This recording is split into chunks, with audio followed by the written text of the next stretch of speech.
Shalom teman-teman, perkenalkan nama saya Martina dari Prodi Teologi Kristen Angkatan 2021 kelas D Teologi. Di sini saya akan membacakan firman Tuhan untuk kita semua yang terdapat dalam kitab Yohanes pasal 10 ayat yang pertama hingga ayatnya yang ke-42.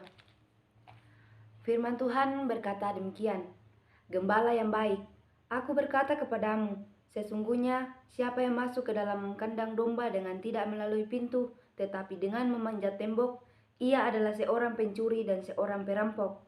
Tetapi siapa yang masuk melalui pintu, ia adalah gembala domba. Untuk dia penjaga membuka pintu dan domba-domba mendengarkan suaranya, dan ia memanggil domba-dombanya masing-masing menurut namanya dan menuntunnya keluar.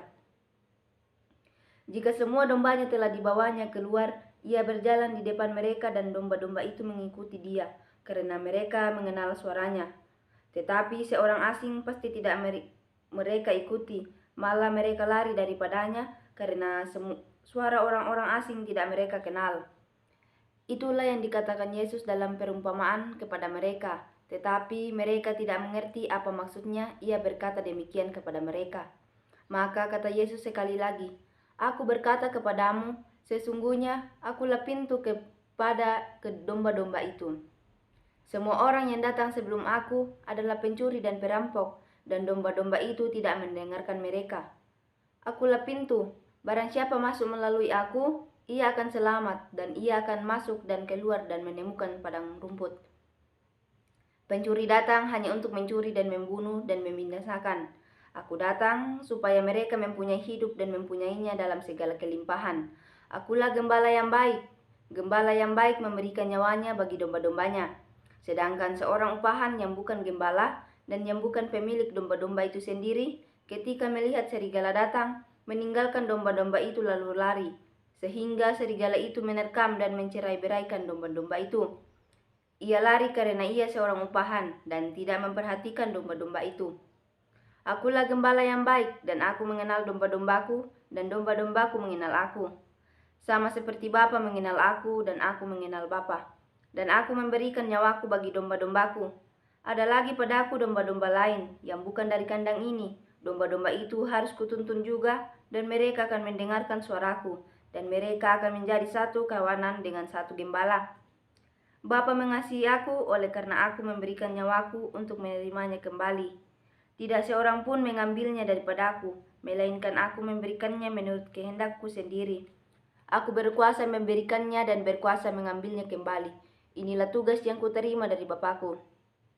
Maka timbullah pula pertentangan di antara orang-orang Yahudi karena perkataan itu. Banyak di antara mereka berkata, "Ia kerasukan setan dan gila. Mengapa kamu mendengarkan dia?" Yang lain berkata, "Itu bukan perkataan orang yang kerasukan setan. Dapatkah setan memelekkan mata orang-orang buta?" Tidak lama kemudian tibalah hari raya pentabisan Bait Allah di Yerusalem. Ketika itu musim dingin, dan Yesus berjalan-jalan di Bait Allah di Serambi Salomo. Maka orang-orang Yahudi mengelilingi dia dan berkata kepadanya, "Berapa lama lagi engkau membiarkan kami hidup dalam kebimbangan? Jikalau engkau Mesias, katakanlah terus terang kepada kami."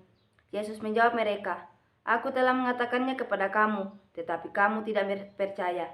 Pekerjaan-pekerjaan yang kulakukan dalam nama Bapakku itulah yang memberikan kesaksian tentang aku, tetapi kamu tidak percaya, karena kamu tidak termasuk dalam domba-dombaku.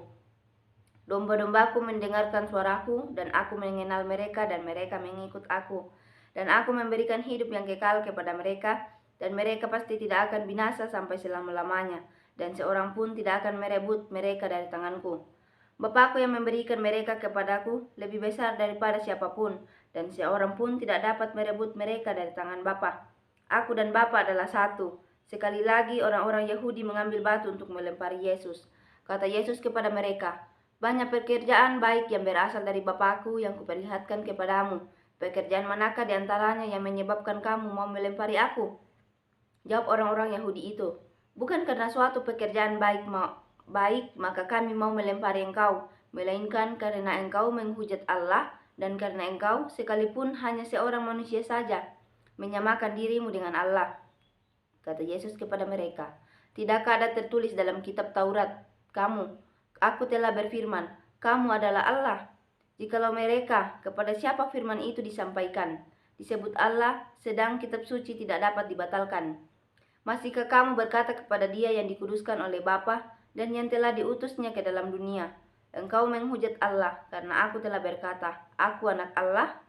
Jikalau aku tidak melakukan pekerjaan-pekerjaan Bapakku, janganlah percaya kepadaku.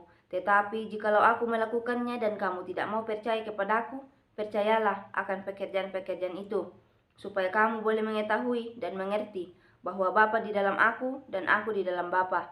Sekali lagi mereka mencoba menangkap Dia, tetapi Ia luput dari tangan mereka.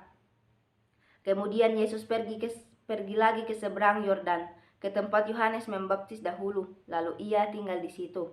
Dan banyak orang datang kepadanya dan berkata, Yohanes memang tidak membuat satu tanda pun, tetapi semua yang pernah dikatakan Yohanes tentang orang ini adalah benar, dan banyak orang di situ percaya kepadanya.